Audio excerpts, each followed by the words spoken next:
Bismillah, Assalamualaikum warahmatullahi wabarakatuh.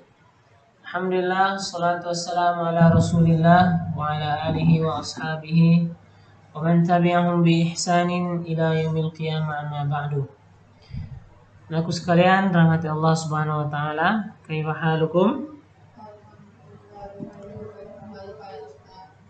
Bi khairin walhamdulillah. Semoga antum semua dalam keadaan sehat walafiat dan juga selalu dalam lindungan Allah Subhanahu wa taala. Insyaallah taala hari ini kita melanjutkan pembelajaran kita di tema 7, subtema 1, pelajaran 4. Baik, sebelum belajar seperti biasa, perhatikan adab-adabnya, yakni berpakaian yang rapi, menutup aurat, berdoa, dan juga siapkan catatannya. Kita berdoa dulu bersama-sama. Allahumma inni as'aluka ilman nafi'an wa rizqan thayyiban wa amalan mutaqabbalan. Allahumma la sahla illa ma ja'altahu sahla wa anta taj'alul hazna idza syi'ta sahla. Amin ya rabbal alamin. Baik, pembelajaran kita masih di subtema 1, tema 7, peristiwa kebangsaan masa penjajahan. Kita memasuki pelajaran 4, masih dengan muatan pelajaran PPKN, Bahasa Indonesia dan juga IPS. Baik, nah sekalian rahmati Allah subhanahu wa ta'ala, pada materi pembelajaran sebelumnya kita telah mempelajari perlawanan terhadap orang-orang Belanda, perlawanan terhadap bangsa Belanda, dan perlawanan ini terjadi di berbagai daerah. Masing-masing daerah mempertahankan daerahnya masing-masing daripada penjajahan. Di Sumatera Utara ada Sisingamangaraja. Kita juga ketahui sebelumnya pada bangsa Portugis juga ada Sultan Iskandar Muda di daerah Aceh atau di daerah Malaka. Kemudian ada di daerah Banten ada Sultan Ageng Tirtayasa dari Kesultanan Banten. Kemudian Pangeran Diponegoro dari Kesultanan Yogyakarta. Kemudian ada Pangeran Antasari dari kerajaan di Kalimantan Selatan, Banjarmasin. Kemudian Sultan Hasanuddin dari Kesultanan Makassar. Kemudian ada Patimura juga dari kerajaan Islam di Maluku. Kemudian ada Silas Papare dari Papua. Kita juga pelajari semalam tentang Sultan Babullah dan juga Sultan Khairun yang berasal dari Maluku, dari kerajaan Ternate dan Tidore, dari kerajaan Islam Ternate dan Tidore. Nah, jadi sebelumnya perlawanan terhadap bangsa atau bangsa Belanda dan Portugis atau bangsa penjajah itu dilakukan dari berbagai daerah, dan masing-masing daerah mempertahankan keadaannya masing-masing, daerahnya masing-masing. Jadi masing-masing daerah masih memikirkan daerahnya masing-masing. Namun setelah itu, setelah mulai Belanda menguasai beberapa daerah, kemudian ada ide daripada protes daripada Douwes Dekker atau Multatuli, Edward Douwes Dekker, seorang Belanda yang mempunyai nama pena Multatuli. Beliau memprotes ke pemerintahan Belanda bahwa mereka juga harus memberikan pendidikan kepada orang-orang Indonesia. Pendidikan, kemudian membangun saluran pengairan atau irigasi, kemudian transmigrasi, yakni memindahkan orang yang di daerah padat dipindahkan ke daerah yang masih jarang. Akhirnya orang Indonesia makin terjadi perkembangan yang pesat dari pendidikannya. Yang sebelumnya dijajah, tidak bisa sekolah susah, kemudian hidupnya juga susah, sistem irigasinya tidak ada, kehidupan makin padat. Akhirnya setelah ide atau masukan daripada Edwardus Dekker ini diterima oleh bangsa Belanda, maka orang Indonesia mengalami banyak kemajuan. Mereka di sekolah, bahkan sekolahnya sampai ke Belanda, seperti Dr. Andus Muhammad Hatta. Kemudian Insinyur Soekarno juga. Insinyur Soekarno merupakan tamatan ITB. ITB itu dulu merupakan kampus yang didirikan oleh bangsa Belanda. Insinyur Soekarno tamat dari situ. Kemudian banyak lagi pahlawan-pahlawan kita yang menyelesaikan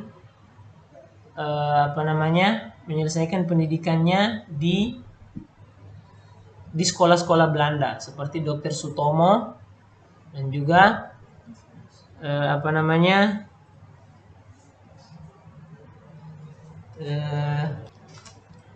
Dr. Wahidin Sudirohusodo. Ya, Dr. Wahidin Sudirohusodo ini yang bersama Dr. Sutomo mereka mendirikan Budi Utomo. Ya. Jadi nanosa sekalian rahmati Allah Subhanahu wa taala. Jadi ini efeknya sangat besar ya. Pendidikan, sistem irigasi, transmigrasi. Ini membuat perlawanan terhadap bangsa Belanda bukan hanya di daerah-daerah saja, tapi mulai menyebar kemana-mana ya. Mulai menyebar kemana-mana. Karena sebelumnya perjuangan yang bersifat kedaerahan, misalnya orang Maluku, dia hanya melindungi daerahnya saja. Orang di Sumatera Utara melindungi daerahnya sendiri. Orang di Makassar cuma melindungi daerahnya sendiri, Sultan Hasanuddin. Kemudian ada Pangeran Diponegoro, hanya melindungi daerah sekitar dia tinggal saja. Akhirnya banyak mengalami kegagalan, karena kalau Belanda dia bersatu semuanya. Misalnya di Maluku diserang, maka Belanda akan mengirim pasukannya yang ada di daerah Jawa. Kalau Jawa diserang, Belanda akan mengirim pasukannya yang ada di Kalimantan. Mereka bersatu, tapi Indonesia pada saat awal-awal pergerakan kemerdekaan itu masih berjuang, masih ke daerah, akhirnya sulit mengalahkan penjajah. Dan juga karena perlawanan tidak dilakukan secara serentak, masih bergantung pada pimpinan. Jika pemimpinnya tertangkap, maka perlawanan terhenti. Contohnya seperti kemarin kita perlawanan terhadap bangsa Portugis. Ketika Sultan Khairun dibunuh, maka dalam selang beberapa tahun itu perlawanan terhadap bangsa Portugis berhenti sampai Sultan Babullah, anak daripada Sultan Khairun, kemudian memimpin orang-orang Ternate dan Tidore untuk melawan bangsa Portugis sehingga akhirnya bisa terusir. Nah, kemudian kalah dalam persenjataan. Kita tahu orang Belanda persenjataannya lengkap, senjata api, meriam, bom.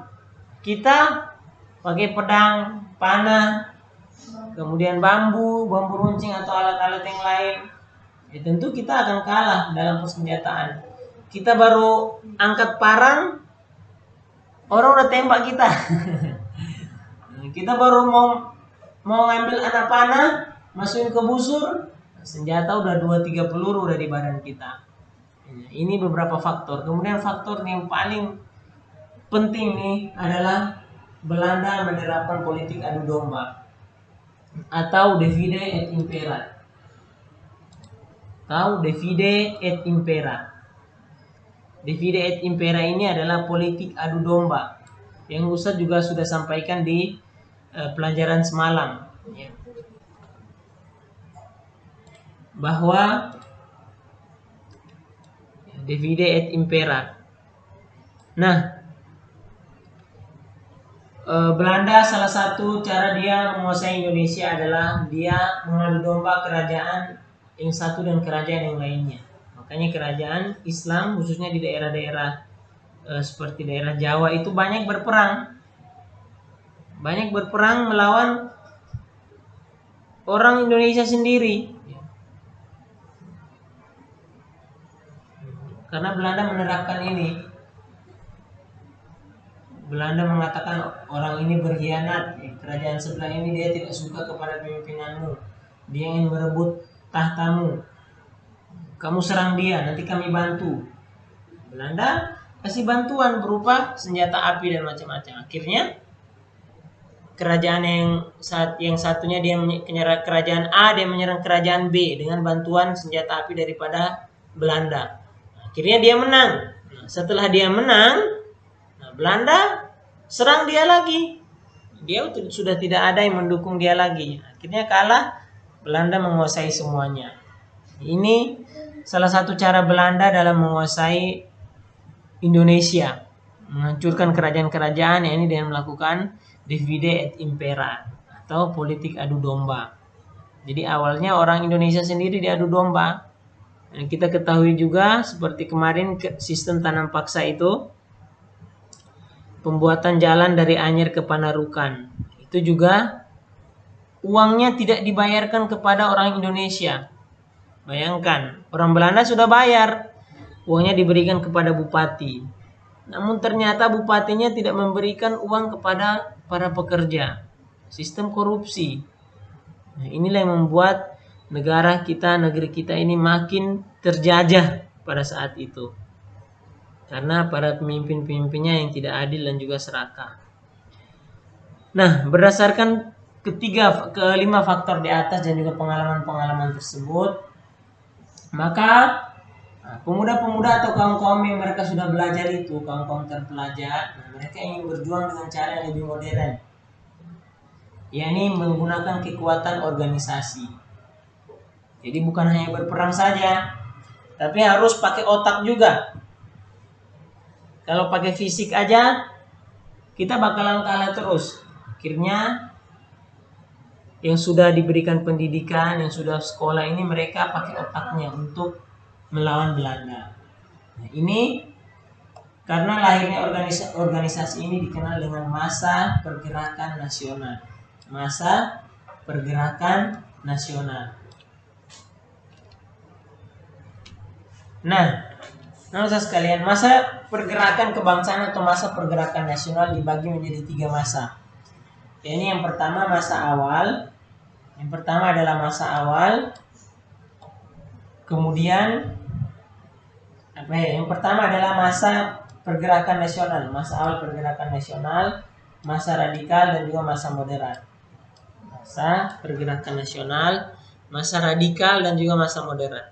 Kita akan pelajari satu-satu. Nah, masa awal pergerakan nasional. Masa awal pergerakan nasional. Ini sekitar tahun 1900-an. Nah, ini tokohnya adalah Dr. Sutomo. Dr. Sutomo dan juga temannya yakni Dr. Wahidin Sudirohusodo. Ini tokoh-tokoh yang terkenal. Ini yang menjadi pilar berdirinya organisasi di Indonesia adalah pendirian Budi Utomo. Budi Utomo ini adalah organisasi pergerakan pertama yang muncul yang dicetuskan di Indonesia. Ini yang menjadi pemicu. Mulai berdiri Budi Utomo, mulai berdiri banyak Muhammadiyah, kemudian ada Serikat Islam, Nahdlatul Ulama, Indische Party, kemudian nanti juga berdiri PKI dan berbagai macam organisasi-organisasi, Masyumi, banyak PNI. Ini organisasi-organisasi yang berdiri karena terpengaruh atau dipelopori oleh Budi Utomo. Nah, jadi pada masa pergerakan awal nasional inilah muncul Budi Utomo yang pertama, kemudian Serikat Islam, ya, PSI, kemudian Muhammadiyah, kemudian Indische Party. Ini menjadi salah satu organisasi yang besar pengaruhnya terhadap pergerakan nasional ada Budi Utomo. Budi Utomo yang didirikan oleh Dr. Sutomo beserta kawan-kawannya. Ada juga Dr. Wahidin Sudirohusodo. Nah, saudara sekalian rahmati Allah Subhanahu wa taala, dan Budi Utomo ini juga menjadi organisasi modern yang pertama kali muncul di Indonesia. Makanya tanggal berdirinya Budi Utomo ini tanggal berdirinya Budi Utomo dirayakan sebagai Hari Kebangkitan Nasional. Tanggal 20 Mei ini biasanya libur. Kadang libur pada tanggal 20 Mei. Karena tanggal 20 Mei ini adalah Hari Kebangkitan Nasional. Biasanya tanggal merah. Yakni hari berdirinya Budi Utomo. Tanggal 20 Mei 1908 diperingati sebagai Hari Kebangkitan Nasional. Nah, kemudian yang kedua adalah masa radikal. Tadi masa awal pergerakan nasional, kemudian masa radikal. Masa radikal ini berarti perlawanannya lebih keras lagi. Ini perjuangan bangsa Indonesia melawan penjajah pada abad ke-20. Disebut masa radikal karena pergerakan-pergerakan nasional ini bersifat radikal atau keras. Bersifat radikal atau keras terhadap pemerintah Belanda.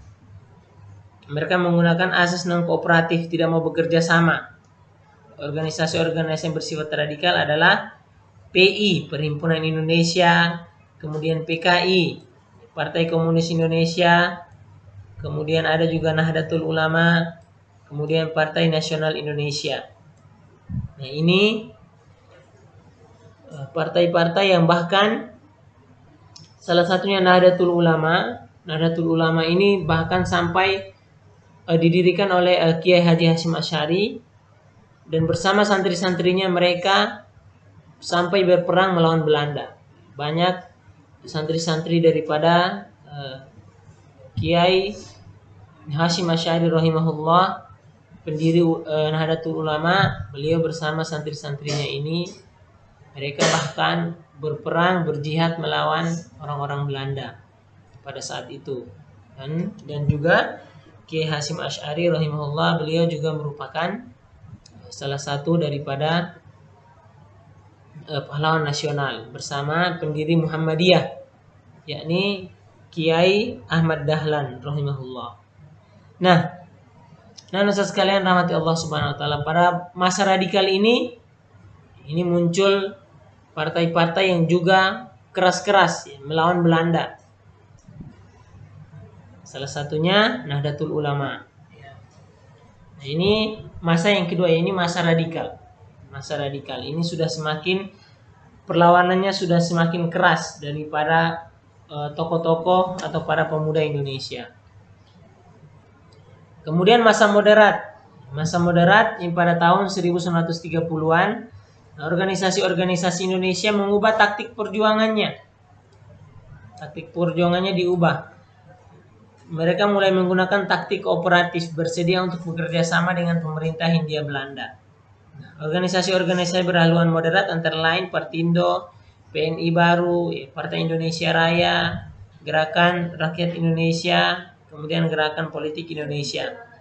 Nah, selain organisasi-organisasi di atas, masih banyak organisasi kepemudaan dan keagamaan lainnya yang ada berkembang pada masa itu. Antara lain Pergerakan Tarbiyah Islamiyah, kemudian Majelis Islam A'la Indonesia, kemudian Jong Islamiyatin Bonn. Jong ini artinya pemuda. Jong Islamiyatin Bonn ini artinya Persatuan Pemuda Islam. Bonn persatuan, Jong pemuda, Islam. Artinya Jong Islamiyatin Bonn artinya Persatuan Pemuda Islam. Kemudian Sumatera Tualib, ini murid-murid yang berasal dari Sumatera yang lahir di Minangkabau. Kemudian Persatuan Pemuda Kristen dan Persatuan Pemuda Katolik. Muncul banyak pergerakan-pergerakan yang nanusa sekalian, yang perlu antum tahu daripada tiga pergerakan ini masa awal pergerakan nasional, kemudian masa radikal dan masa moderat. Para pendirinya ini mayoritas para pendirinya adalah para pemuda, nanusa sekalian. Para pemuda, anak-anak muda yang masih semangat untuk berjuang mempertahankan kemerdekaannya demi generasi penerusnya, yakni kita ini. Banyak pemuda yang mereka berjuang mempertaruhkan harta dan nyawanya, bersiap untuk mati demi membela negaranya. Ini harus menjadi semangat untuk kita. Apakah sekarang kita juga harus berperang? Tidak juga. Tapi tugas kita sekarang adalah kita belajar. Kita belajar supaya kita tidak lagi dijajah oleh bangsa lain. Kita tidak dibodoh-bodohi oleh bangsa lain. Karena kalau kita tidak belajar, maka kita akan gampang dibodoh-bodohi oleh bangsa lain. Atau kita gampang dimain-mainkan oleh negara lain. Maka kita harus belajar. Salah satu kita berjuang untuk mempertahankan negara kita adalah dengan cara kita belajar. Kita belajar yang banyak, belajar ilmu pengetahuan, agama kita kuatkan.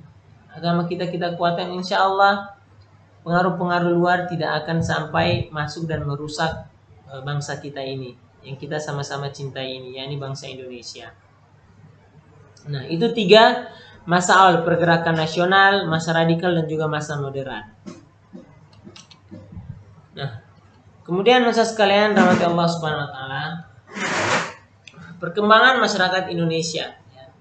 Tadi kita ketahui dari mulai perlawanan dari daerah-daerah, kemudian berkembang, orang Indonesia mulai diberi pendidikan, mereka mulai belajar, sudah terdidik, mereka mendirikan organisasi-organisasi yang awalnya berperangnya melalui senjata, ini mereka mulai berperang melalui politik, menggunakan isi kepala mereka untuk berperang. Ini perkembangan ini terjadi di 4 bagian. Yang pertama, di bidang pendidikan. Perkembangan pendidikan menyebabkan munculnya para cendekiawan. Banyak orang Indonesia mulai pintar-pintar, baik hasil dari pendidikan Barat maupun pendidikan di Indonesia. Seperti Kiai Ahmad Dahlan dan juga Kiai Hasyim Asy'ari rahimahullah. Mereka berdua ini tamatan daripada Arab Saudi. Mereka belajarnya ke Mekah. Jadi orang-orang Indonesia mulai banyak yang belajarnya ke luar negeri, belajar agama Islam, ada yang belajar politik ke Belanda, belajar hukum ke Belanda, seperti Syekh Nawawi Al-Bantani. Syekh Nawawi Al-Bantani seorang ulama terkenal yang berasal daripada Kesultanan Banten, belajarnya juga ke Arab Saudi, ke Mekah. Banyak sekali orang-orang Indonesia yang mulai mendapatkan pendidikan yang baik.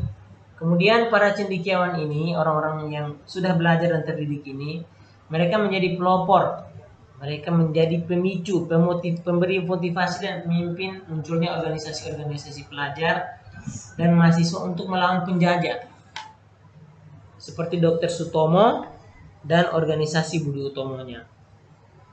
Nah, kemudian Ustaz sekalian, yang kedua bidang ekonomi. Ada upaya untuk penghapusan eksploitasi ekonomi asing. Tujuannya untuk membentuk masyarakat yang bebas dari kesengsaraan dan kemelaratan serta meningkatkan taraf hidup bangsa Indonesia. Jadi bangsa Indonesia mulai memikirkan ekonominya sendiri, bagaimana membentuk negara, membentuk sistem pemerintahan sendiri yang tidak bergantung pada ekonomi asing. Kemudian yang ketiga adalah bidang politik. Tadi kita telah pelajari mulai berdirinya partai-partai politik. Partai politik berdiri pada masa-masa dari pergerakan awal sampai radikal sampai moderat, banyak berdiri organisasi-organisasi politik. Nah, munculnya pergerakan ini untuk menyuarakan aspirasi masyarakat pribumi. Di masyarakat Indonesia yang telah hidup dalam penindasan penjajah. Nah, mereka ingin menghancurkan kekuasaan kolonial Indonesia, membentuk sistem sendiri. Jadi tidak diatur sama Belanda lagi. Mulai muncul paham-paham seperti nasionalisme, liberalisme, sosialisme, demokrasi, Pancasilaisme. Ini sebenarnya banyak pemikiran-pemikiran yang kalau dalam agama Islam ini tidak diperbolehkan.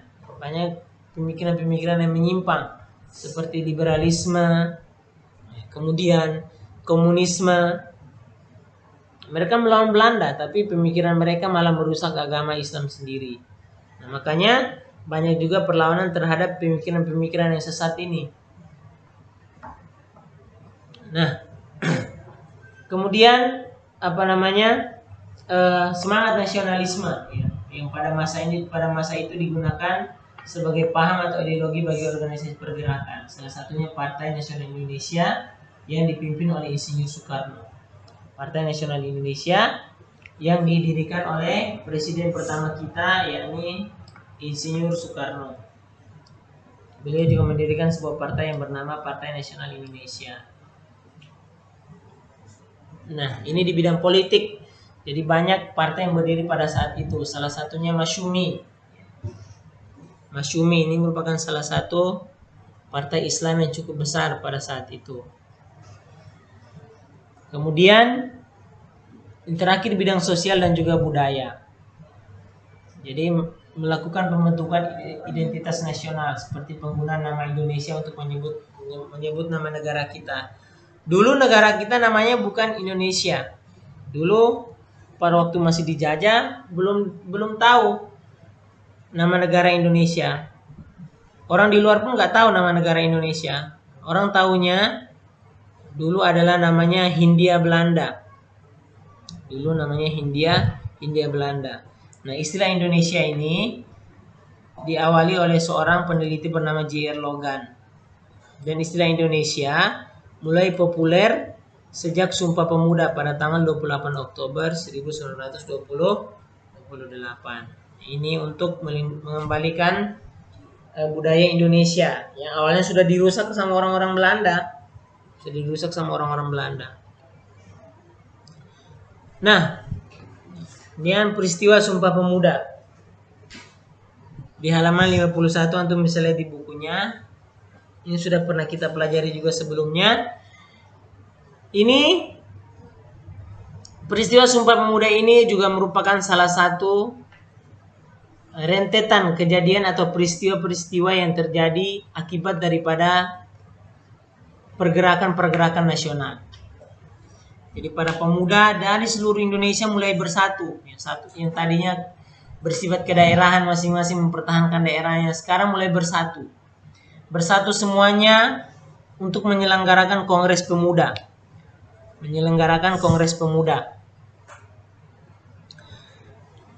Nah, inilah pada Kongres Pemuda pertama yang berlangsung di Jakarta tanggal 30 April 1926 sampai 2 Mei.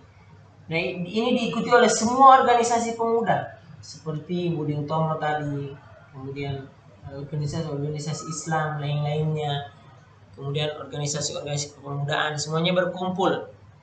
Jongjong Jong Sumatera, kemudian Jong Celebes, kemudian Jong Java, Jong Maluku, semuanya bersatu, para pemuda bersatu pada saat untuk membentuk Kongres Pemuda ini. Ini Kongres Pemuda Indonesia, Kongres Pemuda 1 ini mulai diputuskan untuk melanjutkan Kongres Pemuda 2 dengan cita-cita persatuan seluruh pemuda Indonesia. Nah, di Kongres Pemuda 2 ini berlangsung di Jakarta pada tanggal 27 sampai 28 Oktober. Nah, ini dilaksanakan di gedung Indonesia Club di Jalan Kramat Jaya di Jakarta. Kemudian tapi keseluruhan dilaksanakan di 3 tempat. Di Kongres Pemuda ini para pemuda bekerja keras mempersiapkan segala sesuatu yang diperlukan, termasuk menyusun panitia kongres. Nah, pada malam penutupan tanggal 28 Oktober 1928, Kongres Pemuda 2 mengambil keputusan sebagai berikut. Pada Kongres Pemuda ini, para pemuda menetapkan pada tanggal 28 Oktober 1928. Ini sekarang diperingati sebagai Hari Sumpah Pemuda. Tanggal 28 Oktober ini diperingati sebagai Hari Sumpah Pemuda. Nah, yang pertama menerima lagu Indonesia Raya, ciptaan Wage Rudolf Supratman sebagai lagu kebangsaan Indonesia. Ini menerima lagu Indonesia Raya diciptakan oleh seorang pemuda bernama Wage Rudolf Supratman sebagai lagu kebangsaan Indonesia. Kemudian menerima Sang Merah Putih sebagai bendera Indonesia. Merah putih sebagai bendera Indonesia. Kemudian semua organisasi pemuda digabung menjadi satu nama, yakni namanya Indonesia Muda. Kemudian diikrarkannya Sumpah Pemuda oleh semua wakil pemuda yang hadir. Di Sumpah Pemuda antum udah hafal semua ya? Sumpah Pemuda. Sumpah Pemuda isinya ada 3. Isinya ada 3. Yang pertama tentang tanah air Indonesia, yang kedua tentang berbangsa yang satu, dan yang ketiga tentang bahasa persatuan. Isi Sumpah Pemuda itu: 1. Kami putra dan putri Indonesia mengakui bertumpah darah yang satu, tanah air Indonesia. Kami putra dan putri Indonesia mengakui berbangsa satu, bangsa Indonesia. Kami putra putri Indonesia menjunjung bahasa persatuan, bahasa Indonesia. Nah, akibat Sumpah Pemuda ini yang semakin membuat gelora atau semangat untuk memperjuangkan kemerdekaan ini semakin besar. Setelah lahirnya Sumpah Pemuda, ini membuat semangat kemerdekaan makin tumbuh di jiwa-jiwa para pemuda Indonesia pada saat itu. Bahkan anusa sekalian, proklamasi kemerdekaan kita tanggal berapa? Kita merdeka tanggal berapa? Tanggal 17 Agustus 1945. Anusa sekalian, kita merdeka itu pada saat bulan puasa, pada saat bulan Ramadan. Antum bayangkan, pada saat bulan Ramadan masih tetap berperang. Puasa sambil perang. Antum harus tahu, tanggal 17 Agustus tahun 1945 itu terjadi pada bulan Ramadan, hari Jumat. Hari Jumat pada saat bulan puasa. Pada saat itu para pemuda sedang berpuasa. Insinyur Soekarno sedang berpuasa. Dr. Andes Muhammad Hatta sedang berpuasa. Banyak pemuda pada saat sedang berpuasa, mereka menculik Insinyur Soekarno, memaksa Insinyur Soekarno supaya memproklamirkan kemerdekaan Indonesia. Ini para pemuda semangatnya minta ampun. Para pemuda sekarang semangat juga, semangatnya minta ampun juga. Semangat terbahan. Para pemuda dulu mati-matian mereka, berapi-api mereka mempertahankan kemerdekaan Indonesia. Demi siapa? Demi kita, supaya generasi kita sekarang ini tidak dijajah. Makanya mereka mati-matian, walaupun dalam keadaan berpuasa tetap memerdekakan Indonesia. Ini harus kita hargai, ya. Kita patut kita syukuri, kita berterima kasih. Seperti yang saya sampaikan semalam, dengan sebuah hadis dari Rasulullah SAW. Kata Rasulullah, barang siapa yang tidak pandai bersyukur kepada manusia, barang siapa yang tidak pandai berterima kasih kepada manusia, maka dia bukanlah orang yang pandai berterima kasih kepada Allah Subhanahu wa taala.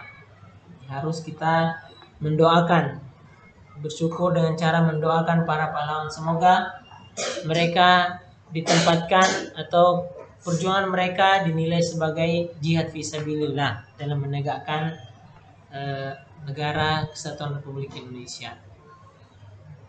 Maka tugas kita sekarang belajar yang rajin, oke? Belajar yang rajin, jangan malas, ya. Supaya letih dan juga perjuangan para pahlawan kita itu terganti. Nah,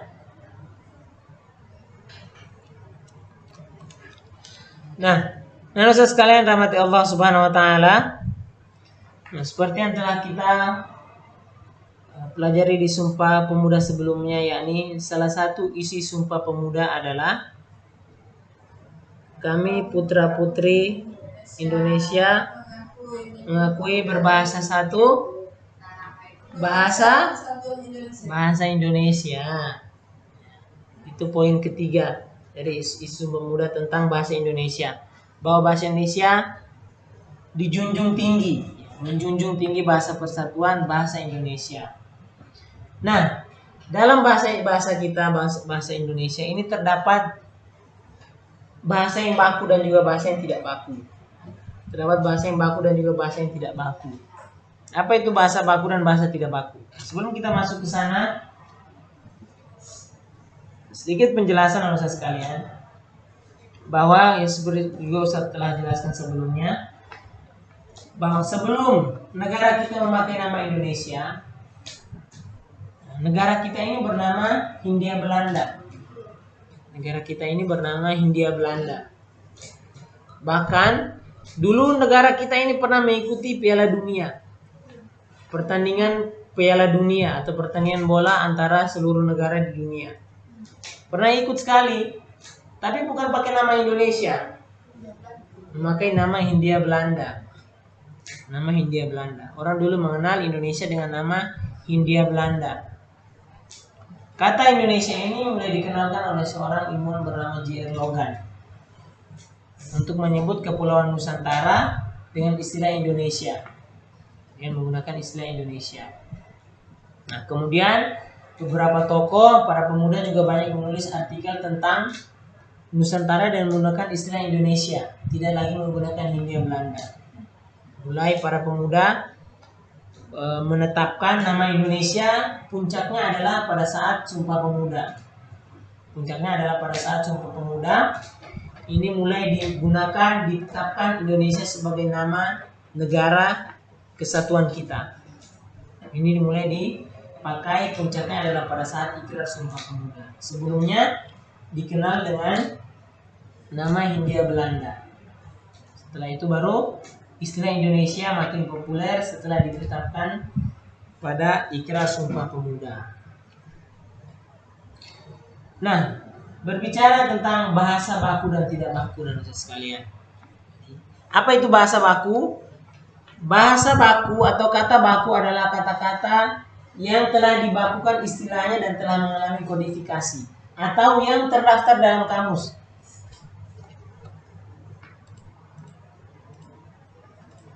Perhatikan. Gampangnya kata baku adalah kata yang terdaftar di dalam kamus. Kata yang terdaftar dalam kamus. Kata-kata baku. Ketika kita mau menulis surat, mengerjakan tugas, membuat makalah, menulis buku, maka kita wajib menggunakan kata-kata baku ini. Harus menggunakan kata-kata baku. Kalau kata tidak baku itu apa? Bahasa tidak baku adalah bahasa informal, kata-kata informal atau kata-kata yang tidak resmi. Ya, kata-kata tidak resmi adalah kata-kata varian dari kata-kata baku, ya, bagian dari kata-kata baku yang pada umumnya digunakan dalam percakapan. Kalau kata-kata baku atau bahasa baku itu yang sudah terdaftar dalam kamus. Tapi kalau kata tidak baku, ini kata yang digunakan dalam percakapan.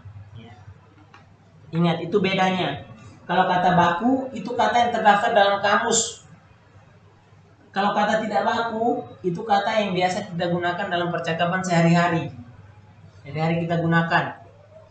Contohnya, kita di Batam ini kalau kita ngomong kamu, kita gunakan apa? Ko atau kau. Kalau kau itu masih bahasa baku. Ko. Mau kemana ko? Ko nih, gitu-gitu. Ko. Padahal ko itu gak ada di bahasa Indonesia, di kamus gak ada kata ko. Tapi kita tahu kalau orang ngomong ko, kita nggak perlu buka kamus untuk cari ko ini apa ya, nggak perlu. Kita sudah tahu. Ini dalam percakapan kita sehari-hari, bahasa tidak baku. Atau seperti kata nggak mau lah. Lah. Kita ini ke sekolah yuk, sakit ke sekolah. Nggak mau lah. Enggak. Kata enggak atau kata enggak ini merupakan kata tidak baku. Kata tidak baku. Kata enggak dan kata bahasa bakunya apa? Tidak. Tidak mau. Tidak. Tidak ini baru bahasa yang baku, kata yang baku, kata yang ada dalam kamus. Antum cari kata enggak dalam kamus, contohnya nanti antum bisa download KBBI 5. KBBI 5 keluaran daripada Kementerian Pendidikan dan Kebudayaan. Antum bisa lihat di Play Store, ya. Antum bisa cari di Play Store, nanti antum download, kemudian antum cari kata enggak. Ini antum bakalan tidak akan temukan kata enggak di dalam kamus KBBI 5 yang dikeluarkan. KBBI itu maksudnya Kamus Besar Bahasa Indonesia. Edisi kelima keluaran Kementerian Pendidikan dan Kebudayaan Republik Indonesia. Nah, banyak masih ada lagi seperti kita sering bilang resiko. Tanggunglah resikonya. Padahal resiko ini tidak baku, bukan bahasa baku. Bahasa bakunya apa? Risiko. Ini bahasa yang resmi. Ini bahasa Indonesia yang resmi. Ini tidak resmi. Tapi kita biasa ngomong pakai apa? Resiko atau risiko? Resiko. Kemudian ada kata teknik dan juga teknik. Teknik. Oh, ini nggak pandai main bola ya? Tekniknya nggak ada. Padahal yang benar adalah teknik, bukan teknik, tapi teknik. Kemudian, oh ini kebalik nih. Sabar, Ustadz ini dulu.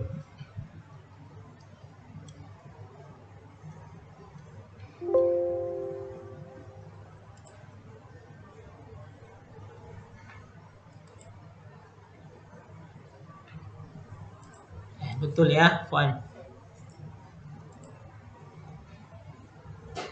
Nih, lo perhatikan. Ini juga sering kita jumpai, sering kita bicarakan terus. Yang benar apotek atau apotik? Yang benar itu apotek. Yang benar itu apotek, bukan apotik. Kita bilangnya, beli obat kemana? Beli di apotik. Padahal yang benar itu apotek. Yang benar itu apotek. Orang yang bekerja di apotek namanya apoteker, bukan apotiker, tapi apoteker. Oke. Jadi apotik ini bahasa tidak baku yang kita gunakan dalam percakapan. Kalau dalam percakapan nggak apa-apa.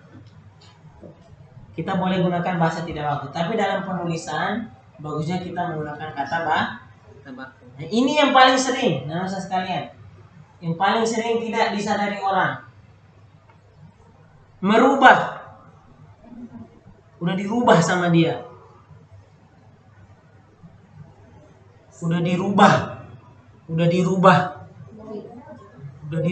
Boleh nggak kita ngomong dirubah? Nggak boleh, ya. Rubah itu nama hewan. Udah dirubah sama Abdullah. Udah dirubah. Berarti udah dijadikan rubah. Anu kan rubah? Rubah itu bahasa Inggrisnya fox. Serigala, dia kayak serigala dia, fox. Rubah. Kalau antum pernah nonton film Zootopia, antum tahu rubah. Zootopia. Kalau antum pernah nonton film Zootopia, ada hewan yang berwarna oranye dia. Kawannya siapa itu namanya? Zootopia itu. Ada hewan di situ. Nah, itu dia jenis rubah dia. Rubah itu dia biasa, atau antum pernah buka Mozilla Firefox. Mozilla. Nah, itu Mozilla itu dia memakai lambang rubah. Nah, kalau rubah ini nama hewan. Kalau antum bilang dirubah, berarti dia dijadikan hewan rubah. Merubah berarti menjadi rubah. Misalnya gila. Kalau menjadi gila apa? Menggila. Ini rubah berarti menjadi rubah apa? Merubah. Yang benar apa? Ubah, diubah, mengubah, atau berubah. Yang benar itu ubah, bukan rubah. Gak boleh kita ngomong rubah sebenarnya. Yang benar itu ubah. Ya, mengubah bukan merubah. Diubah bukan dirubah. Boleh ya. Rubah itu nama hewan. Yang benar adalah ubah. Kemudian sering juga kita lihat orang tulis putra putri. Padahal yang benar adalah putra. Tanpa menggunakan huruf E. Kemudian ini sering kita dengar juga istilah asing. Sudah jarang orang ngomong curang. Curang kok mainnya? Enggak. Orang ngecit ya. Ngecit. Padahal ngecit ini enggak ada di bahasa Indonesia. Ngecit ini merupakan bahasa asing, bahasa Inggris. Tapi kita sudah ngomongnya nyaman kayak ngomong bahasa Indonesia, ngecit. Padahal antum cari di kamus, antum bolak-balik, antum sobek-sobek kamusnya enggak bakalan jumpa, ya. Kemudian menghubungi. Ngechat. Chat aku ya. Chat aku ya, jangan lupa. Nanti aku chat lah. Nah, gitu. Padahal aslinya nggak ada kata chat ini dalam bahasa Indonesia. Yang adalah menghubungi atau mengirim pesan. Cuman kita jarang menggunakan. Oke. Kalau ngomongnya pakai bahasa baku. Baik. Nanti aku hubungi kamu ya. Kalau tambah ya pun sebenarnya termasuk bahasa tidak baku. Jadi harus baiklah, nanti aku menghubungi kamu. Agak aneh juga ya. Loh, kenapa ini gambarnya berubah?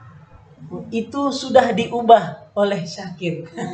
Jadi ngomongnya agak baku. Sebenarnya kalau kita ngomong baku ini terdengar aneh karena kita tidak terbiasa memakainya. Kita tidak terbiasa memakainya. Ya. Kenapa kamu tidak pergi ke pesta tersebut? Kenapa kamu tidak pergi ke pesta tersebut? Karena aku tidak suka dengan pesta. Jadi agak, padahal kamu nggak suka aja ke sana. Tapi kalau bahasa bakunya, aku tidak suka pergi ke pesta itu. Jadi agak ngomongnya agak ini. Tapi ini sebenarnya bahasa-bahasa yang harus antum ketahui. Sebenarnya antum perlu untuk ketahui bahasa-bahasa yang sering kita dengar, padahal ternyata bahasa-bahasa itu bukan bahasa yang resmi bahasa Indonesia. Itu hanya bahasa percakapan, bukan bahasa Indonesia asli atau bahasa yang baku yang terdaftar dalam kamus. Nah, nanti antum cari-cari lagi bahasa banyak ya, banyak sekali. Seperti wa, kalau orang Batak ngomong ujungnya ada wa. Ngeri kali wa. Ngeri kali wa. Wa itu pun nggak ada dalam bahasa Indonesia. Ngeri kali wa. Isma, mak. Sampai double mak. Itu juga merupakan bahasa tidak baku. Sering kita jumpai di kehidupan sehari-hari kita. Nah, kemudian masa sekalian, tadi kita juga berbicara ini kenapa bahasa bisa bermacam-macam, ini juga karena faktor sosial budaya, ya. Faktor sosial budaya. Orang dari Flores datang tinggal di Batam. Dia lama-lama dia lupa dengan bahasa Flores dia. Lama-lama dia berbicara dengan gaya logat Batam. Tadi sebelumnya dia ngomong di Flores atau di Papua misalnya dia ngomongnya saya menggunakan sa. Saya tidak mau katanya. Begitu. Sampai di Batam dia nggak bisa lagi ngomong kayak gitu. Ngomongnya harus aku nggak mau. Udah keren. Kalau di sana dia ngomongnya sa, malah disingkat lagi. Sampai di sini jadi aku. Dari sebelumnya dia ngomong di sana kamu, sampai di sini jadi ko. Jadi kau. Jadi berbeda-beda. Jadi keragaman sosial budaya Indonesia ini sangat beragam. Nah, hal yang menyebabkan perbedaan antara satu suku dan suku lainnya terletak pada bahasa dan adat istiadatnya. Bahasa dan adat istiadat serta sistem kekerabatan. 3 hal ini sangat mempengaruhi keragaman sosial budaya. Yang pertama, adat istiadat. Setiap suku di Indonesia ini mempunyai adat istiadatnya masing-masing. Orang di Sumatera Utara mereka tidak bisa ngomong pelan seperti orang Jawa atau orang Sunda. Kalau orang Sunda atau orang Jawa bicara, ngomongnya sedikit lebih lembut dibandingkan dengan orang Batak apalagi. Orang Batak ngomong, kau. Padahal sebenarnya dia nggak marah. Mau kemana kau? Nggak marah dia sebenarnya. Tapi kelihatannya seperti orang marah. Seperti orang ngajak orang berantem ngomongnya. Padahal ngomongnya santai. Mau kemana kau? Kau kemarin ku telepon tak angkat kau. Santai ngomongnya sebenarnya. Tapi kelihatan seperti orang marah. Tapi kalau orang sudah paham tentang adat istiadatnya, kebiasaannya, maka orang akan terbiasa. Seperti orang Jawa. Orang Jawa marah nggak pernah pakai kau. Jarang orang Jawa marahnya pakai kau. Kau ini mas. Nggak pernah ya. Jarang kita dengar orang Jawa marahnya seperti itu. Ya. Nah. Jadi yang pertama adat istiadat, kebiasaan di suatu daerah itu dijalankan secara turun-temurun dalam suatu suku. Ini biasanya berbeda-beda. Setiap daerah berbeda adat istiadatnya. Bahkan adat istiadat orang Melayu di Kalimantan dengan orang Melayu di Batam berbeda. Orang Melayu di Malaysia dengan orang Melayu di Pekanbaru berbeda adat istiadatnya. Orang Melayu Delhi di Medan dengan orang Melayu Melayu di Batam berbeda adat istiadatnya. Ya. Jadi adat istiadat itu kalau sudah berpindah tempat biasanya sudah berpindah, sudah berbeda kebiasaan-kebiasaannya. Nah, kemudian bahasa daerah, yang kedua adalah bahasa daerah. Ini juga membuat keragaman sosial budaya ini semakin bermacam-macam dan juga semakin beragam. Nah, bahkan tiap suku mempunyai bahasa daerah yang berbeda-beda. Bahkan orang Jawa sendiri logatnya pun berbeda-beda. Orang Jawa Timur, cara bicaranya orang Jawa Timur berbeda dengan cara bicaranya orang Jawa Tengah. Cara bicaranya orang Jawa Timur berbeda dengan cara bicaranya orang Yogyakarta. Padahal bahasanya sama, bahasa Jawa, tapi cara bicaranya berbeda. Cara bicaranya berbeda. Orang di Batam, logat Melayu di Batam dengan logat Melayu di Malaysia pun berbeda juga. Padahal bahasanya sama, bahasa Melayu. Atau orang di Sumatera Barat, orang Minang misalnya. Logat orang di Bukit Tinggi berbeda dengan logat orang di Pariaman. Logat orang di Pasaman berbeda dengan logat orang di Pariaman. Jadi berbeda-beda. Ya. Berbeda-beda. Orang bahkan dalam satu bahasa pun, memakai satu bahasa saja bisa berbeda cara berbicaranya. Nah, ini bahasa daerah beragam, menjadi salah satu keunikan di negara kita. Kemudian yang ketiga adalah sistem kekerabatan. Sistem kekerabatan ini merupakan sistem keturunan dianut oleh suku bangsa tertentu berdasarkan garis ayah, garis ibu atau kedua-duanya. Nah, ini juga di Indonesia masih banyak juga. Padahal kalau sebenarnya dalam hukum Islam ini tidak boleh. Sebenarnya ada beberapa yang dia, tidak semuanya, tapi ada beberapa yang dia bertentangan dengan syariat Islam. Misalnya ada kebiasaan di Sumbawa. Ada adat di Sumbawa. Di Sumbawa itu ada adatnya. Kalau antum mau nikah dengan, atau kita mau nikah dengan anak perempuan orang, maka kita boleh culik anaknya. Kita culik anaknya. Kita bawa ke rumah kita. Kalau kita suka dengan seorang perempuan, kita boleh culik anaknya. Nanti keluarganya cari anaknya ke rumah kita. Tandanya bahwa kita mau menikahi perempuan tersebut. Tapi dengan cara diculik. Nah, ini kan tidak boleh dalam Islam. Dan juga orang misalnya di daerah Sumatera Barat ada adat Pariaman. Orang di adat Pariaman itu mengikuti garis keturunan ibu, bukan menuruti garis keturunan bapak. Ini juga tidak diperbolehkan dalam Islam. Ya. Dalam Islam garis nasab itu dihitung dari bapaknya. Dan juga tapi enak kalau antum mau nikah sama orang Pariaman. Kalau nikah sama orang Pariaman enak. Kalau orangnya betul-betul masih kental dengan adat, nanti antum antum tidak perlu bayar uang nikahnya, nanti antum yang dibayarin. Ini ada di Indonesia bermacam-macam ya. Ada di Indonesia ini bermacam-macam. Garis sistem kekerabatannya pun berbeda-beda ya. Sistem kerabatan pun berbeda. Ada orang di Indonesia dia tidak boleh menikah dengan saudara dari anak pamannya. Misalnya dia punya saudara, bapak dia punya saudara laki-laki. Maka di beberapa daerah di Indonesia Timur ini tidak boleh menikah dengan anak paman. Anak paman tidak boleh menikah. Ya, contohnya di Nusa Tenggara Timur, di Kampung Ustad, di Flores atau juga di Alor. Ini tidak boleh kita menikah dengan anak paman. Tapi daerah lain boleh. Daerah lain boleh, kita boleh menikah dengan anak paman. Nah, ini berbeda-beda sistem kekerabatan. Tapi yang paling bagus adalah yang sesuai dengan syariat Islam. Nah, Ustaz sekalian, rahmat Allah Subhanahu wa taala. Nah, alhamdulillah selesai pembelajaran kita tematik pada pagi hari ini. Tugas yang harus antum kerjakan adalah banyak-banyaklah baca dan pelajari. Yang belum kerjakan tugas, selesaikan tugasnya. Oke? Tugas yang belum antum selesaikan, Ustaz harap supaya antum segera menyelesaikan tugas-tugas antum. Banyak membaca, mengulang, murojaah hafalan. Ya, baik. Barakallahu fikum. Terima kasih atas kehadiran dan perhatiannya. Jazakumullah khairan. Wassallallahu wasallam ala nabiyina Muhammadin wa ala alihi wa sahbihi ajma'in.